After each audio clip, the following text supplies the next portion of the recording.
All right, sometimes when we take a photograph, we are using different lens, and sometimes you can't get back far enough. So you have to use a wide angle lens or a fisheye lens, and that was the case here when I took this picture of a building. That I couldn't get back very far, so I had to use a very wide angle lens, which ends up making some distortion in the perspective. Sometimes you get this with much larger buildings. When you're shooting up, then it tends to be like a one-point perspective where these lines tend to converge together, and it's really not a very natural looking drawing now. Sometimes, or paint, or photograph. So sometimes that's employed so that it looks more massive, and that kind of perspective makes it look taller than maybe what it is. But sometimes you want to square that up. So that's what we're going to do here, is going to correct the perspective.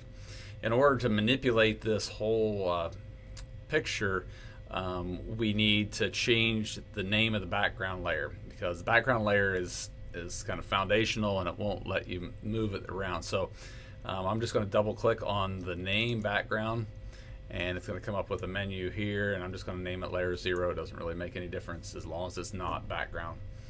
Then I'm going to, if I don't already have my rulers turned on, I'm going to go to view and turn rulers on, and then I'm going to click in the ruler itself and click and drag, and I'm going to pull some blue lines. Remember, these don't print at all, they're just guidelines for us. I'm going to pull out a number of them for the corners that I want to be truly vertical. So you can see these are tipping in, these are tipping in toward the center, all of them are. So I'm just going to pull these in as reference, and then that will give me some guidelines. So we're going to go to edit, and a lot of times we use edit free transform, that's Control T, but this time we're going to go to transform and distort, and that's going to allow us to see these nodes that we're going to grab individually and kind of pull out and distort the image, but in doing so we're going to straighten this image. So that kind of took care of this corner. This corner is not quite right yet.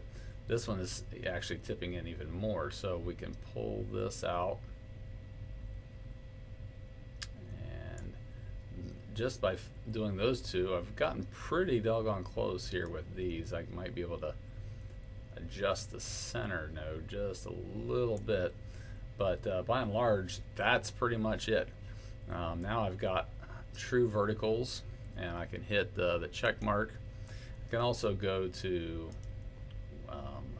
history, and I can click on the beginning and the end, or the before and after.